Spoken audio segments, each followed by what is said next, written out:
Welcome to Career Tools. A few weeks ago on Manager Tools, we released a series of casts which were a compendium of our email guidance. Over the last 14 years, we have done a number of casts about email, but we never put it together all in one place. And that's what the compendium was intended to do. After we released those casts, we got an email from a listener who said, "I'd never listened to the casts on managing email until the recent 3 casts. Yesterday, I reorganized my Outlook email boxes per the guidance on rules and automatically putting things in different folders. Then I reviewed my emails quickly, noting the tasks on my GTD list. Then my email box was at 0. I performed the task I had noted, and I finished them. And I suddenly seem to have all this time. Guess I need to start getting deeper into my lingering task lists." Well, when we read that, we knew that we should not hide this guidance from the Career Tools audience. This week is the final episode of those casts, and hopefully you're getting the same results as that listener. Welcome to Manager Tools. Email Compendium, Part 4. This cast answers these questions. What is Manager Career Tools guidance on email? Why is 3 times a day the most important guidance? Where should I start? Well, if you want answers to these questions and more, keep listening. Here we go. Okay, so you're responsible for an organization with really smart professionals of all ages and seniority, yet they just can't seem to communicate effectively. Yep, everyone communicates naturally in a different way, but that doesn't mean they can't have respectable, trusting, productive relationships with one another. Let us bring our effective communicator training to your organization, where up to 30 people can learn that it doesn't matter what your DISC score is. You can have solid professional relationships with anybody in the organization. Contact Maggie at manager-tools.com or check out our website to learn how we can help as many as 30 individuals achieve a level of effective communication. Let's talk a little bit about relationships. We tell people all the time the most important Career Tools cast is the one about building your network. Not networking, not schmoozing, but building your network. And while email may not be a great place to create a relationship, it could be an okay place to create a relationship, but it's not a great place to create. That is to start, to begin a relationship. It can be a great way to maintain a relationship. So, because email is efficient, but it's not really effective, you have to be careful. You can't have a bunch of great friendships that are created and maintained just by email. And the problem with that is it's just not rich enough a medium for the necessary emotive connection to sustain relationships. Remember, all things are decaying all the time. I had somebody say the other day, even computer memory. They said, oh, no, computer memory doesn't decay. I said, gee, what about memory leaks? Oh, that's a special case. My computer's memory is never. I said, well, I would disagree. I used to use big 8-inch floppy disks, and then I used 3.5-inch floppy disks, and then I didn't have floppy disks anymore. Oh, well. Yeah, there's special types of RAM memory out there that have error correction protocols to account for that kind of stuff. So I see. That's good. You're certain that they will not decay or in any way be unavailable to us. They will be 100% readable and 100% quality in 100 years? You're killing me. Yeah, I know. Yeah, I just don't have a sense of humor. I'm not going to debate you publicly on this. I will shame you later when we're in private. Yes, exactly. Now, all that said, in addition, because relationships often bring conflict, you can't resolve conflict by email. Okay? If there's any chance that you're going to have conflict, if there appears to be disagreement or potential for conflict, and by conflict, I don't mean yelling and screaming, I just mean disagreement, you've got to change your mode of communication. Now, if you're doing an email string back and forth, and suddenly there's something that's urgent, you don't then send an email that's urgent. You send a text message or you make a phone call. Same thing applies to relationships and conflict. You're sending emails back and forth. The project is being managed across 3 time zones. Email is your weapon of choice for communication. And suddenly there's a conflict. You pick up the phone. I had somebody say to me once, well, no, if I'm getting email from somebody, I'm doing email throughout the day. If I'm getting email from somebody, I may not be able to call them. Why not? Oh, well, it may be a bad time zone thing. They're doing mail. They're awake. And the guy looked at me and said, oh, yeah, I hadn't thought about that. I said, just because email's asynchronous doesn't mean that if you're emailing back and forth nearly in real time, a la text messages with somebody, doesn't mean they're not awake. So if you get conflict, phone somebody. If you're in conflict and you send some emotion, some negative emotion to somebody else, remember something. In many cases, unless it's 10 o'clock in the morning and they sit right next to you, and even then to some degree, you can't be sure what mood that person is going to be in when they read your mail. If they've already had a bit of a bad day, yours may be the mail that puts them over the top. If somebody walks into your office and they seem to be having a down day, you don't immediately bark at them. And the reason you don't is you have contextual and situational awareness because you can see and hear them and you know that they're uncomfortable. And you know now's not the time to create new conflict or to dismiss them or be disrespectful to them because they're going to get frustrated at you and you're going to make things worse. You don't have that luxury with email. You don't know what's going on as much as you could about somebody's day-to-day moments if they are not close to you because you're doing things by email. And I assume we don't need to say that if you want to send emails back and forth to the person next to you, that's fine, but it's really inefficient. And I can't help you more broadly if you're not getting your work done because you're not having conversations. Email may be efficient, but as we've said before, it's not effective in terms of sustaining the relationships that will make a difference in your career. So be careful about using email for trying to create or doing anything other than maintaining relationships, and be very careful about attempting to solve conflict or disagreements through email. Now, that brings up the question, are there general concepts that email is for? And the answer is yes. Email's for operational information, status, clarification, and for the beauty, the efficiency of asynchronous communication.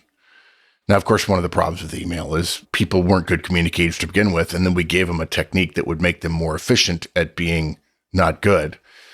So part of what we're asking you to do here is elevate your communication abilities, and hopefully that will affect other communication abilities as well. I'm in the middle of writing my book right now about effective hiring manager, and I tell people, we say it repeatedly in the book, if you're talking to someone who appears to have the skills you need for the job, but it is like pulling teeth to get it out of them, they don't answer your questions, they give you long-winded answers, you struggle to determine whether or not they answered your question or not, don't hire that person, because communication skills are hugely important in every job. Communication is the single most frequent thing anybody does at work on a day-to-day basis. And I don't care if he or she has the skills or not, those communication skills that are so frustrating in the interview will frustrate you if they come to work for you. Now, I know some of you would say, well, Mark, it's just the stress of the interview. You don't know that. What you have is a bunch of examples of really bad communication skills. Well, I don't want to ding him because, he's a good guy. Okay, go ahead and hire him, but just don't come crying to me when it doesn't work out. Email really is to make it easier to communicate data and facts and details, and in some cases, a lot of details efficiently, okay? But it has unfortunately become a well we've all fallen down into, and we've confused efficiency as the reason for communication, when in fact, the reason for communication is effectiveness. Some people use email for anything, for selling ideas, for explaining things, resolving issues, asking for favors, introductions, resigning, feedback, and so on. Guys, that's a mistake, okay? You are sacrificing effectiveness on the altar of efficiency. Email is not for pre-decision discussion. When your team needs to decide whether to go with option A or option B, it may be tempting to solicit opinions on email. But now you've got a different problem. Your 3 engineers give their support for option A or B based on points 1, 2, and 3. But engineer number 2's support of option B changes when he sees engineer's number 1's point And so he sends another email clarifying his mail, and that affects another person's opinion. And so you end up with a 25 email string that goes on for days that people feel the need to respond to throughout the day, but then do so inefficiently because they're on the phone. It's way better to get 3 engineers in a room and hash it out in 30 minutes. And don't tell me you're not physically co-located, because you could do a conference call or a Skype call or something like that. Yeah, we solved that problem last decade. Yeah. Something else, don't use email as written validation. I really struggle with this, and I don't want to spend too long on this because I'll go off on a dark mark rant about people saying, no, I have to assign all my tasks in emails so I have proof. And I've told my people that, they have to reply to the email saying, got it, so that I have proof. I don't know where proof came into the managerial lexicon. Guys, if you say you assigned a task to someone and they say you didn't, okay, there's going to be all kinds of other proof, I would guess, but all you have to do is write things down. And, if you have software that you checked that says assign Joe the task of Y, that's proof. You don't need verification. Okay. This is not FedEx in the beginning. You don't have to sign for everything. If you start asking for proof and documentation of things, now you're questioning people's integrity. And if you're questioning people's integrity, you need to get rid of them or change your relationships. Or if there's nothing you can do about that, simply recognize that if you believe you can't trust them, other people feel the same way, and you don't need email documentation. And by the way, if you need email documentation and everything, it's no wonder you're spending all your time doing mail. And it's not our fault. It's not email's fault. It's your behavior's fault. Change your behavior. Now, obviously, I'm sure we don't need to say this, but we'll say it anyway. When should you not use mail? For something that's urgent.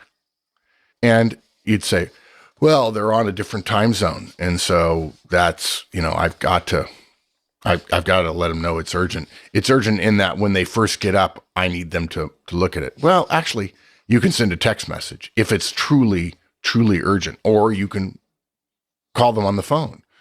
Now, this gets into the whole thing of, well, I don't want to wake them up. My experience has been everybody's got all the reminders and alerts and notifications on their phones all turned on. I don't know why people have their phone in their bedroom. Well, I do know why. Almost no reasonably effective, well-rounded, mentally stable person who would say you've got to have your phone in your bedroom and you have to be able to listen for it and look for it because you never know. The world survived for several million years without that. You're not the leader of the free world. And if you are, it's an honor to have you on the show.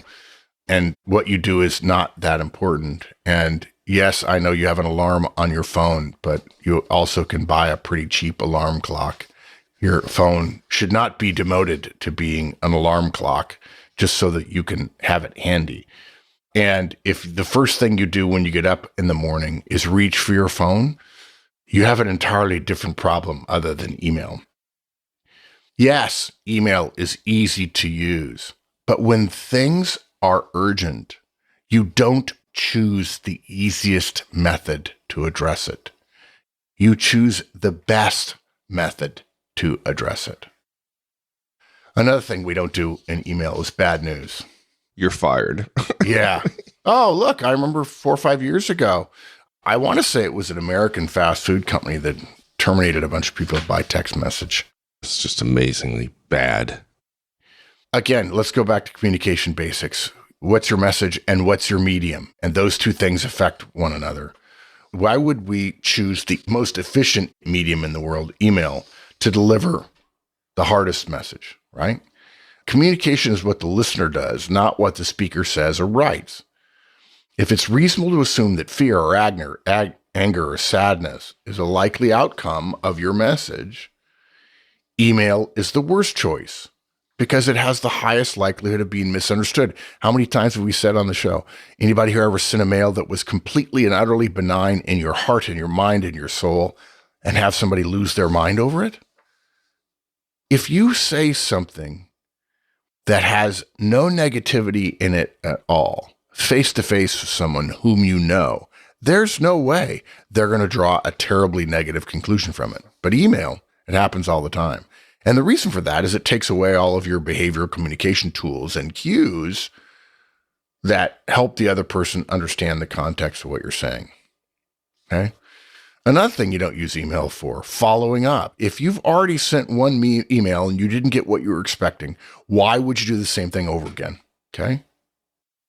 So, if you send an email, you didn't get what you want, and your boss says, okay, what are you going to do? I'm going to send another mail. Don't be surprised if your boss says, no, don't do that. Call. I mean, Yeah, that didn't work. We do that. We've had that happen recently, I think, on our ops meeting on Friday morning. I need to send another mail. Why? Because it's easy for you? Do you want your job to be easy, or do you want to do it well? Because those things are not necessarily inclusive. Okay?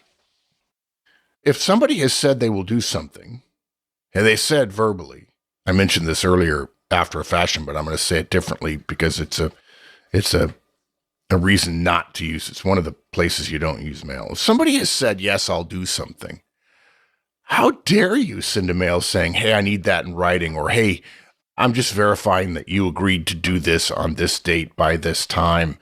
Please let me know you've done so. You're going to insult that person's integrity. Of course, if they have no integrity, then A, you won't insult it, but B, it won't matter. They'll be happy to lie to you in email just like they lie to you to your face. So you don't do it, period. If you're sending out work by email, you've got to be very, very careful about it, okay? Remember what I said before. You can't copy somebody on a mail and then have them have deliverables in it. Things I Think is the name of an email Mark sends out weekly. As he travels the country, working with clients, meeting managers and executives, he writes down what he's heard, what he's thinking about, what he's reading, and what his opinion is. To access this glimpse into Mark's mind, get a personal license. Go to managertools.com and type #license in the search bar. And if you'd like an example, send us an email at customerservice@manager-tools.com. We'll happily send you one. Okay, I think I've beaten that to death in terms of how to use mail and how to actually process mail. But we do have a couple of suggestions about how to write mails. I think it's important. It goes back to first principles in communication. Who's your audience and what result do you want? Okay. If you're smart, you've taken the DISC profile, you've had your people around you, you know people's DISC, and if you don't know their DISC because they haven't taken the DISC, you've come to our Effective Communicator Conference so that you can determine somebody's DISC profile just by interacting with them a few times, including, by the way, looking at their mail. If you're writing to a high I or a high S, you may think twice about sending a mail because it's harder to show emotion to a high I or high S, and why wouldn't you want to do that? By the way, if you don't know what I'm talking about with DISC, and you heard that little bit where I said, depending upon a person being an I or an S, you may want to do something differently. And you say to yourself, well, I don't consider that. I consider the facts that I want to get out and so on. It's no wonder half of the world of the people half of the people in the world don't like you. It's no wonder that you can't seem to get as many things done without rule power because you haven't become aware of one of the first principles of organizational and managerial and behavioral life, which is it's all about people. So high I's and high S's prefer face-to-face communication. Yes, that means you may have to get out of your desk and go talk to somebody. Yes, it means for high S's and high C's, rather than just sending out an email saying, I need your responses now, you may choose to send an email to your high I's and S's, high S's and C's 24 hours before you're going to do a brainstorm so they can think about it because they don't like coming up with things on the spot. Okay. You've got to consider your audience when you're thinking about drafting an email. Consider what they know, what they'll need to know in order to take the action you want them to. Obviously, it'd be good to include the information they need to take the action, right? And then the second thing, after considering them, then you got to say, okay, what is it I want? What is the outcome I want? Not, I want to tell a story, thus, as a general rule in email, because email is about efficiency, put the bottom line up front. But when you're thinking about it, say, what is the outcome? Do I just want them to know something? Or do I want them to do something? And if I want them to do something, would they prefer that I include the what I want to do at the end or at the beginning? For the most part, if you're a boss, they want to know it at the beginning. Oh, no. I want it at the end because I like mystery novels, and I like reading an email and trying to figure out what they want. And at the end, it's a pleasant surprise. And then once I figured out what they want, then I have to go, of course, read the entire email again because now I have context. So yeah. Aspiring mystery writers, just put it at the end. And bottom line up front also extends to the title of the email, right? Put a title that's useful to people. There's been a lot written about this, and I encourage you to go read books and so on further about email, but put the right title on it. In other words, don't put a title of problem X. On the other hand, please review/approve this approach to problem X. Okay? It's easier to find. It's easier to read. Most people nowadays, I think, are showing some preview of their email in their email client, but at a minimum, they're showing the title of the email, and they're scanning titles of the emails to determine how to prioritize things. If you just send update, when in fact the update has deliverables in it, people aren't going to respond as quickly. By the way, because email drains a good bit of the contextual emotional life out of the conversations, quote unquote, that you're having with people over email, we encourage you, even with some of the high D's and high C's, but especially with the high I's and S's, is attempt to inject some more emotion back into the conversation, as opposed to creating a dry and lifeless white paper. More please, more thank you, more nice, more emotive words generally will help you get more done in email. We've talked about this rule for years on the show. Don't send an email that's from your boss to you.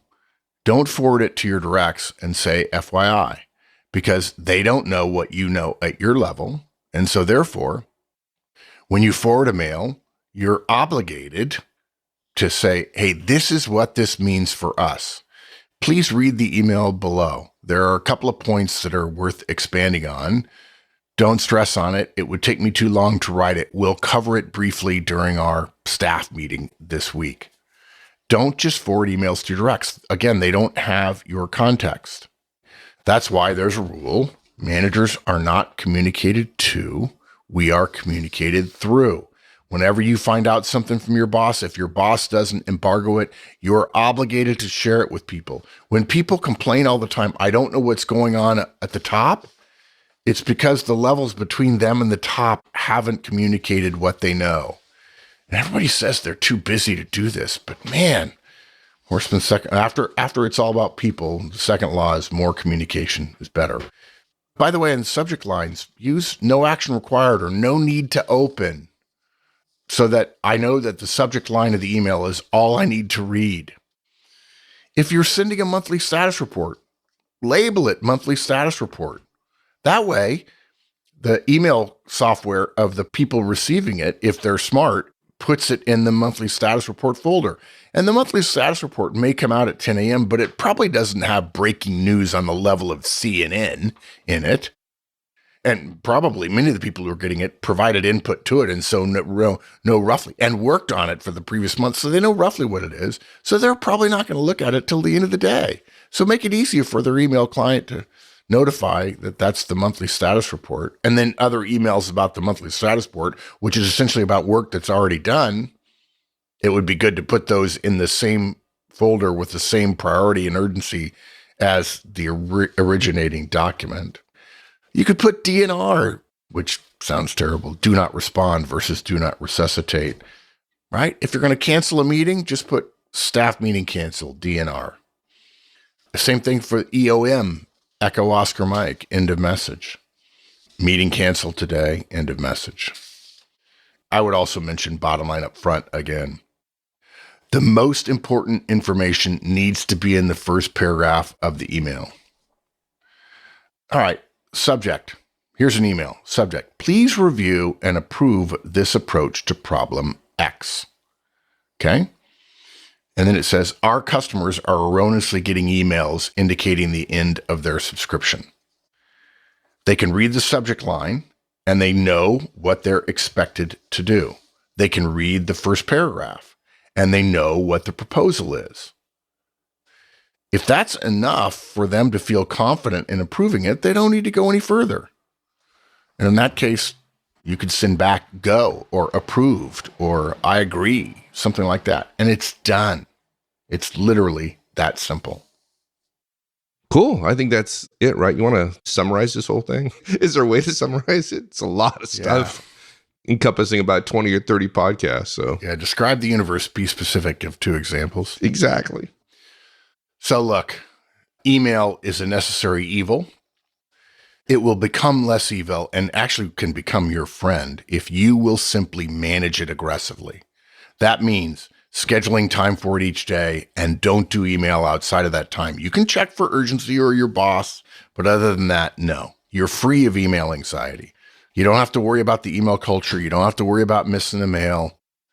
We promise you, if you just try this, you'll discover that your life will get better. During those times you're doing email, you're going to get to 0 inbox each time you do it 3 times or 2 times a day or whatever. Don't mark things as unread.